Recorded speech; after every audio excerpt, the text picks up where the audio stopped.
sumisigaw talaga sa unahan.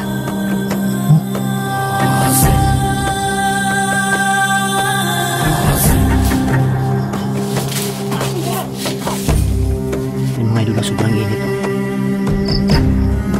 May kalaban pa dito. Tingog ba? Tingog! Tingog! Tingog ba? Asa na pita? Yun mga idol, isang mapagpalang araw sa lahat. So yun, nakapag-video na rin tayo.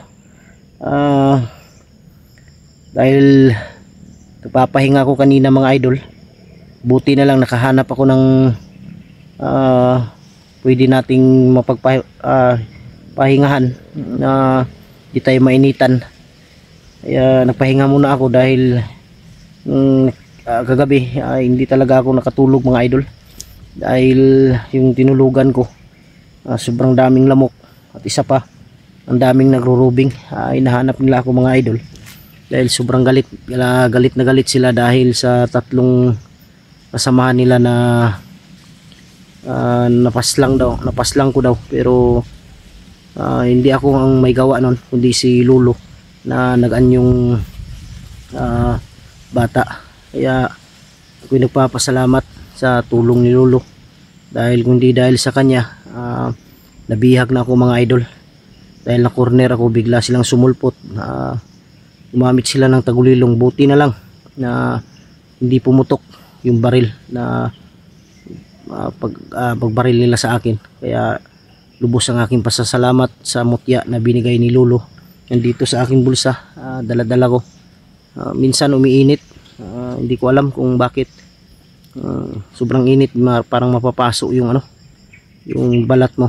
Kaya siguro napag-isipan ko na sa visa, pag may nakaramdam siguro siya ng may masamang palapit sa akin. Kaya yun, gumagana yung kanyang radar na taglay ng mutya at saka yung garapa may lamang lana. Kaya Lo, maraming salamat sa iyo. Alam ko lagi kang nakagabay sa akin ngayon sa aking mission. At maraming nag-message sa akin, nag-comment na nakatakas na daw si Alpay, tinakas ng isang bandido. Maraming salamat kung sa ganun. At ngayon may na naman sa akin, si Julio daw nabihag at si Kyung. Kaya yun, sama sa ating mission yan. Si Bonbon, pamilya ni Binji, si Kyung at kung nabihag man, totoo mang nabihag si Julio, kasama sa ating kasama sa ating mission yan. Wala tayong pinipili dito, lahat ng ating madaanan ay ating tutulungan dahil sapagkat yan ang ating mission at tungkulin sa ating ginagawa.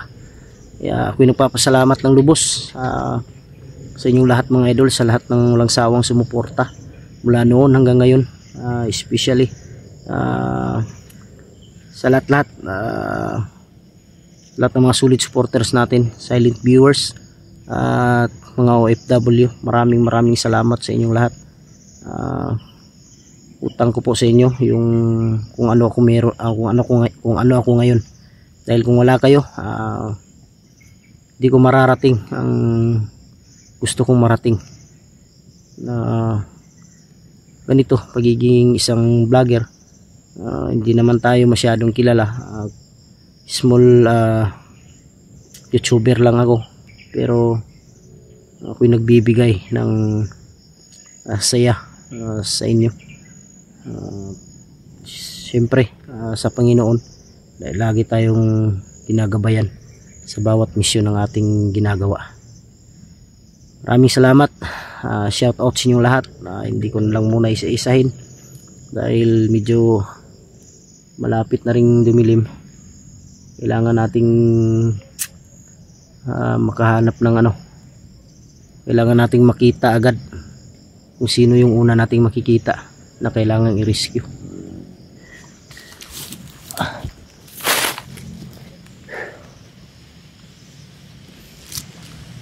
Butin lang mga idol, nakarating ako dito banda dito.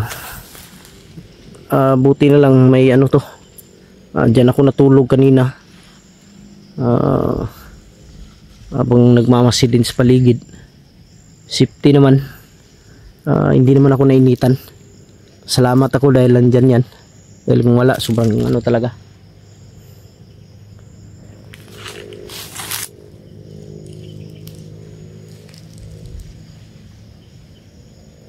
Doon kanina may napapansin ako, parang may dumadaan lalakad. Hindi ko na lang nilapitan. Lumayo ako ng kunti dahil doon ako kanina din, doon ako tumatambay, doon ako banda kumain unahan.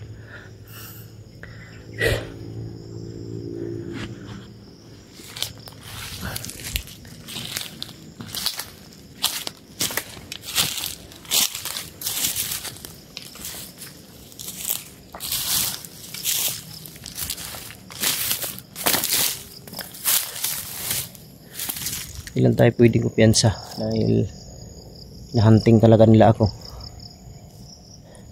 May narinig pa ako mga idol sa kanilang kwentuhan nung nag-off cam na ako nung gabi na yun. Narinig ko na sasalakayin nila ulit yung bahay ko. May kukunin daw sila. Wala silang makuha doon kundi mga gamit dahil pamilya ko wala doon sa bahay. Nandun sa mama ng asawa ko. Doon muna sila tumira pansamantala.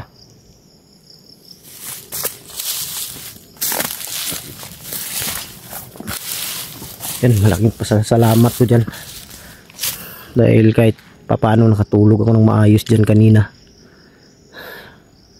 Maliit lang siya na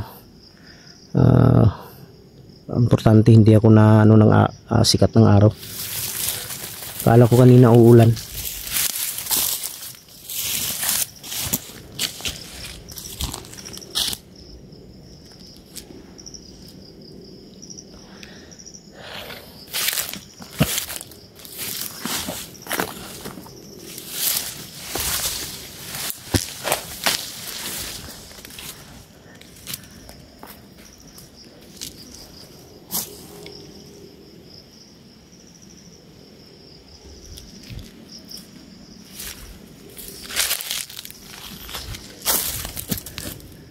Ilan tayo pwedeng kumpiyansa dito?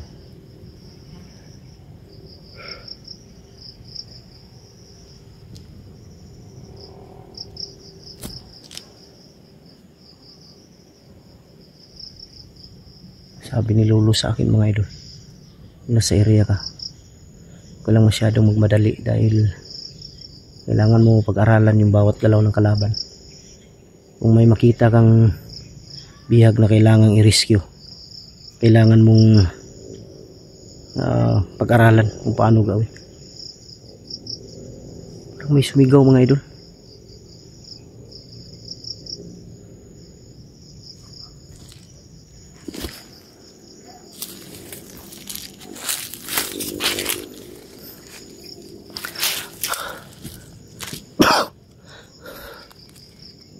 May sumigaw banda sa unahan.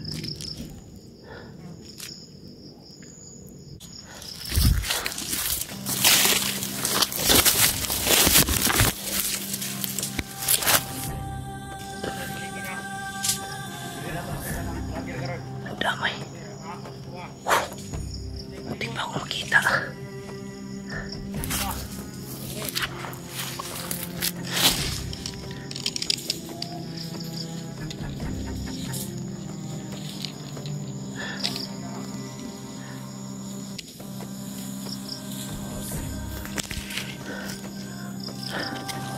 Vlogger daw, sabi nila. Bantay tayo dito, baka dito nadaan yung vlogger.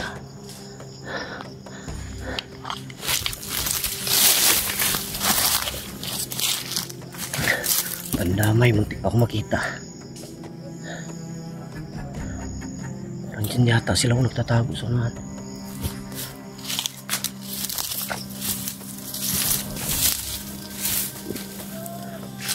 Yan, may sumisigaw talaga sa unahan. Tulong daw.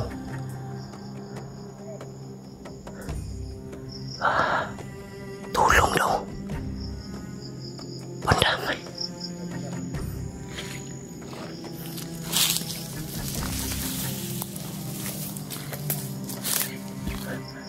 May sumisigaw mga idol. Humingi ng tulong. Kung hindi si Bunbun to, si Kyung.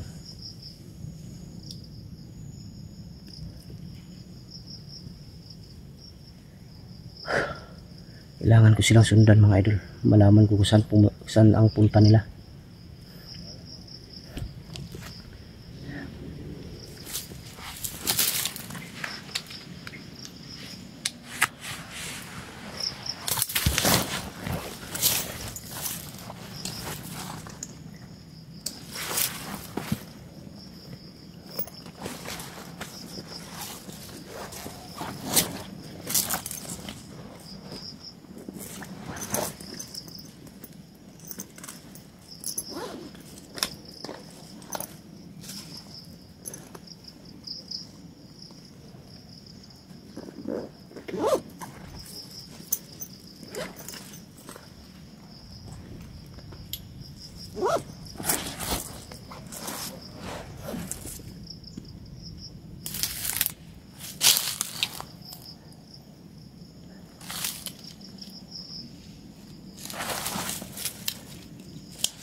Kinuha ko yung bigay ni Lolo.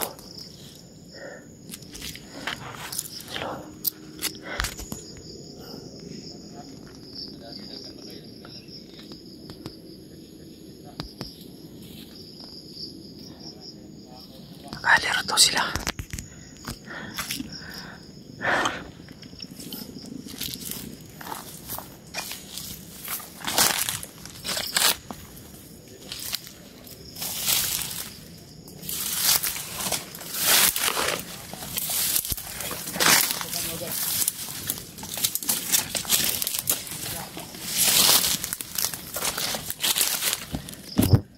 Agad tukan nyo.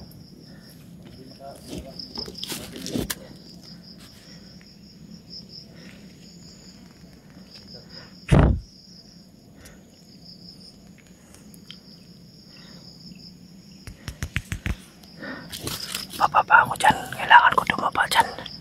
Dyan ako dalaba.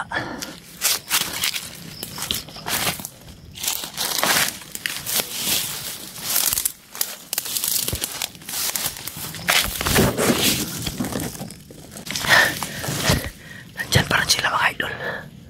Dumapa ako dito para hindi ako makita agad. Hindi tayo pwedeng kumpiyansa kahit nakatagulilong tayo. Dahil may mga sumpa yan sila. Yun ang sabi ni Lolo. Huwag kang makampante kahit nakatagulilong ka. Kailangan mo pa rin mag-ingat dahil may mga sumpa yan.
Palibot.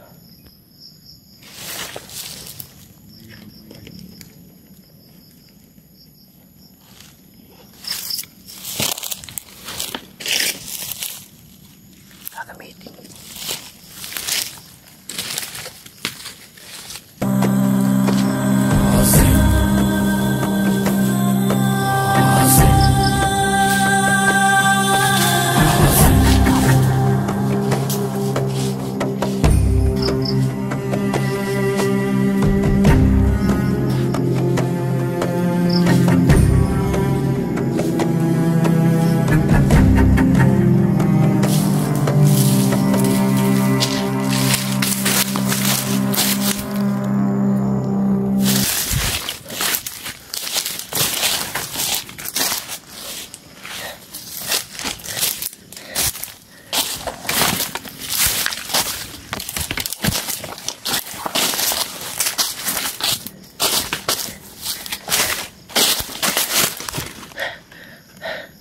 Patay sila mga idol. Ginamit ko yung mutya.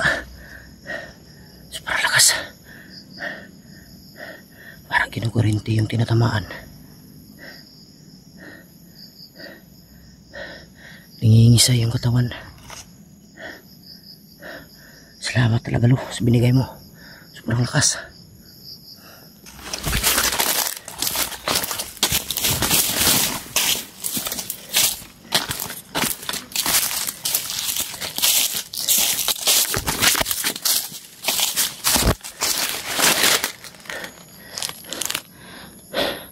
Kailangan ko na mag-ingat pa kami mga kasama.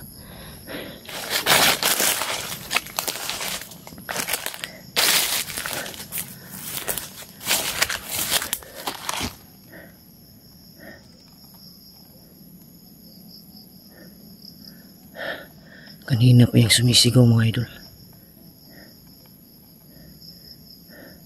Parang nasa malayo. Malayo yung sigaw.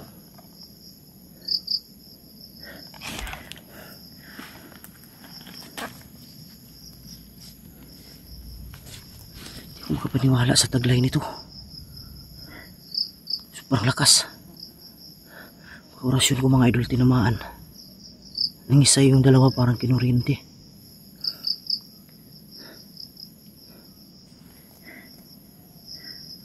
Tama yung sabi ni Lolo na kailangan huwag kang magmura, huwag kang magpagmikit ng ng kahit anong masasamang salita dahil kusang mawawala ang bisa niyan. Kaya minsan patawarin niyo ko mga idol, hindi ko maiwasan. Patawarin niyo po ako. Tawarin mo po ako sa minsan. Yan mga idolo, sobrang init oh. Parang may kalaban pa dito banda. Pwede itong gamitin daw mga idol, sabi ni Lolo. Pwede itong gamitin, direct calling sa kanya o pang tawag sa kanya. Pag ginamit ko to, natawagin ang kanyang pangalan. Darating daw siya. Kung hindi siya darating, kung darating siya pero hindi ko makikita. Yun ang sabi niya. Try natin tawagan si Lolo mamaya. Usapin natin pamigitan ng mutya na to.